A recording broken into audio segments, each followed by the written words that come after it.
I'm not gonna lie, I am missing Japan. Hey guys! Welcome back to my channel! So, I feel like I owe you guys an update because I haven't given my life update since November, late October-ish. A lot of reasons for that, but I've been mainly making videos like interviews or working or being busy with my personal life. So yeah, I think I owe you guys an update. And so first and foremost, I moved! Yay! So I moved to a new flat, which is in central-ish London, northwest London. It's in a prime location. I love this area from before. It's actually not far from where I stayed when I first got to London. That flat, that house in Kent, Greenhithe, I didn't like it, to be honest. Like, I was miserable. I was feeling, to be honest, I don't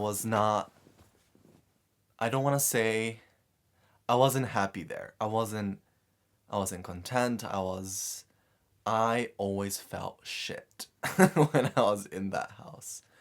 Like, I didn't feel like I belonged there. I didn't feel like I felt out of place all the time. But I'm finally out of there and to a new place. I love it and it's amazing and yeah, doing pretty good. But work-wise, I'm actually looking for a full-time position since October, actually. I've been looking for a full-time position since October. But I haven't managed to find a place. And I'm gonna be honest. I need to find a place by April. If I don't, I'll have to go back to Japan. I think many people will be happy if I go back to Japan. I know my parents will be happy, and my friends, hopefully, but I do want to stay in London, so I'm doing my best to find a full-time position because the work I'm doing right now is only part-time, and London is expensive, very expensive here. So I'm trying to look for a full-time position. I'm in the process of talking to a few companies right now. It's going well-ish. We're just negotiating a few details, contract stuff, and all that. But before I get into more details, I want to talk about how I found this place, the drama behind all of this, because so much. It was so much. So I decided to move end of December, I think before going to Wales. I decided to move out. And I only had a month to find a place. So I was like, okay, I'm not gonna think about it until January, until New Year's. And I came back from Wales on New Year's Eve, right? And I didn't do anything. I was so shattered. I was so tired. I just slept before 12. And I have never even done that in my life, you know? So and I don't know, because everything is so new right now. I think I get easily tired and I can't do much when I should be doing a lot more, meeting people, connecting, all that. But I feel limited because I'm easily stimulated, and just coming back from Wales is pretty tiring. But yeah, I didn't do New Year's party. I was invited to a house party, but I was like, I can't do this. I feel shattered, blah blah blah.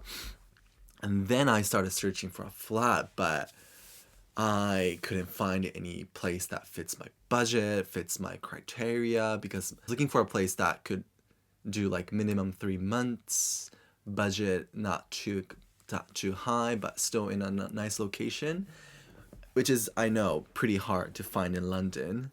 And then I finally found a place, went for a viewing, but that place was it wasn't that good, but the owner, he gave me chai tea, and it was really nice. It was very cute, genuine connection. It was cute. But the place I went to look at after that. It was in Woolwich. And the owner came, and she was a bit late, but I didn't mind. She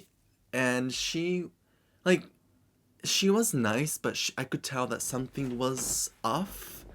Like, she wasn't sure of me, and she wasn't sure of what she wanted to do. And she was like, I'm just looking for a person that can live here for maximum 3 months. And I was like, perfect. That's what I wanted. And the rent was relatively cheap. And it was like, yeah, I can do this. And we were talking, but she was like asking me so many bizarre questions. She was like, what's your YouTube channel? What does your sister do? What does your dad do? Like, because I talked about my dad and sister, because my sister, oh, yeah, I can tell about that later. But she was asking me all of these questions, and I was like, why is she, like, I know she was a bit skeptical of me. Like, she wasn't sure about me. She wasn't trusting me fully, but, like, I've never got those questions before. But I was like, she's a bit weird, but I'm gonna go with it because I have no other options, because I only have a few days left before I moved in there. And then, oh my gosh, the day before I moved in, she sends me this text. Good morning, Joshua. Sorry, but you cannot move in tomorrow. I'm very sorry, I can't help you. Right? And I was like, what? Why? Like, what do you mean I can't move? I was like, I deserve an explanation. You'll have to explain this. Like, I don't know what's going on. But I figured, yeah, at this point, I didn't even want to live in her place. So I was like, I just blocked her completely. Maybe because she knows my channel, because I had to tell her my YouTube channel. Maybe she will watch this. I don't care. But yeah, and then I was like frantically looking for a place to live. And then thankfully, I found this place. I love the area. I love the flat. It's very cozy, nice garden. But like halfway through looking for a flat, I was supposed to go back to Tokyo for 3 months from January, actually. I got a super huge offer from this Japanese TV show. But they were my manager in Japan, my agent. She first said, this program that you were on before, it was. She was basically like, oh, they want you back on the show as a guest. Because last time I was just a guy that serves food. But she was like, this time they want you as a guest. I was like, oh wow, that sounds big. Like, I want this gig. Like, I want to do this. And I was still looking for a full-time job. My contract for my flat was ending. So it was a perfect timing to go back to Tokyo for 3 months and come back to London with my sister, which has been confirmed that she's moving to London in April. Yay! Yes, so then right? And I was like, yes, I want to do this. Go, send my details. Yeah. And then my manager comes back and she said, yes, it's been confirmed. You'll be on the show, blah, blah, blah. But she was like, your role changed, and you'll be a guy in the back. But if the host talks to you, you can reply. Like, you can, like, you talk and mingle with the host. But, you know, like, I was just gonna be that foreigner, that white foreigner in Japan again. Like, I don't know how many times I have to say this, but I'm so tired of just being that white foreigner in Japan. I can do more than that. So I told my manager that I'm gonna bow out. I can't.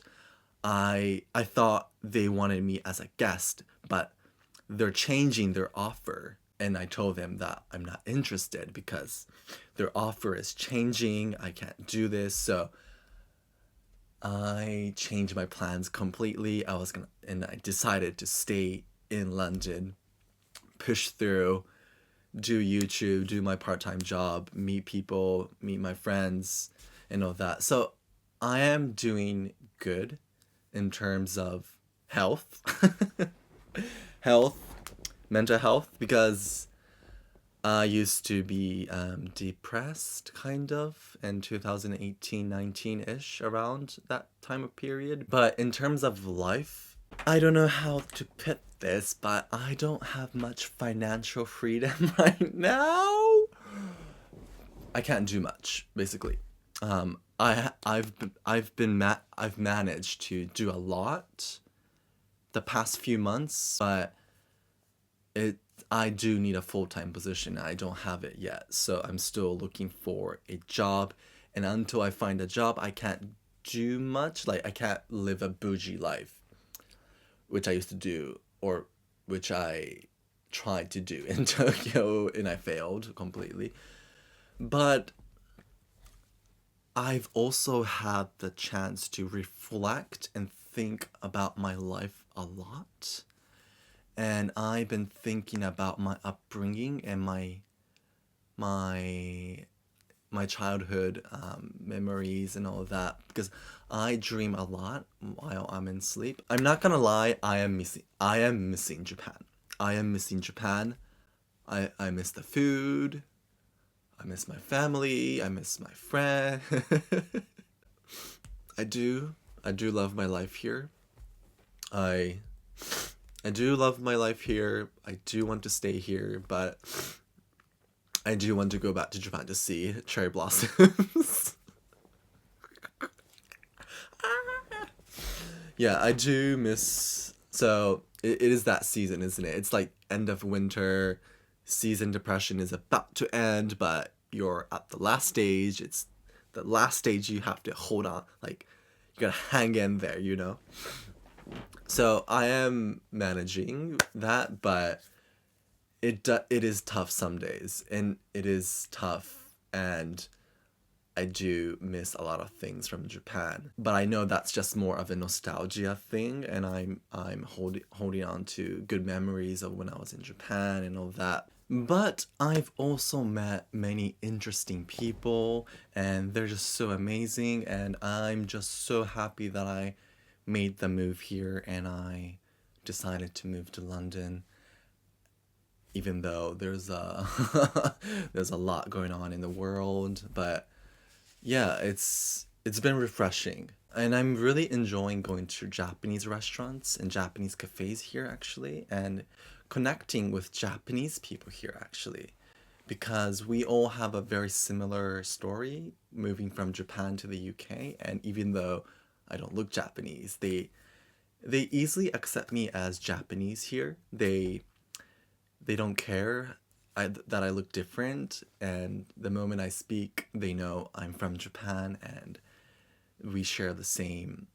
Like, I've met few people on working holiday visa, or people that own a restaurant here, and so it's really nice to connect with my people here, because I think people in London accept me more than Japanese people in Japan, because I think they're more used to looking at non-Japanese people, basically, and it's not much of a surprise for them to see or listen to a foreigner speak Japanese or be from Japan, basically. I feel like I can be more Japanese here than in Japan, because people address me as a person from Japan. People say, "Oh, yeah, you're from Japan, right?" But when I'm in Japan, I'm that foreigner, you know? I'm that person from the UK, but I'm not from the UK. I'm from Saitama.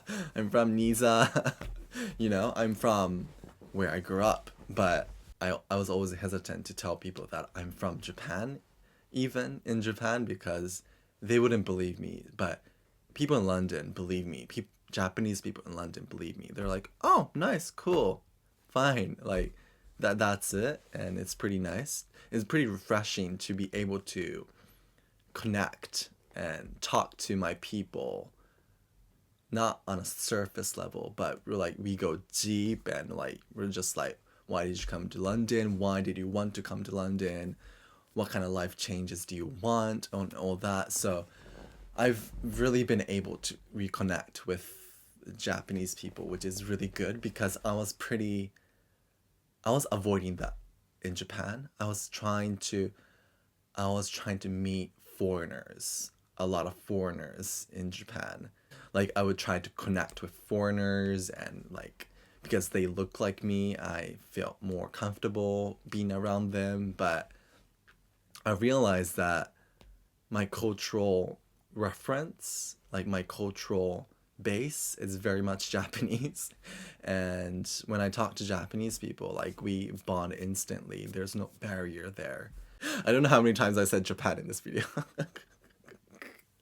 So, thank you for watching this. It was a quick life update because I haven't updated for a few months, and I thought I owe you guys a update because you guys are showing love, support, and all that all the time, and I wish I could meet you all. Please, if you want to follow me on Instagram, please do, and don't hesitate to message me. So thank you for watching. Bye bye.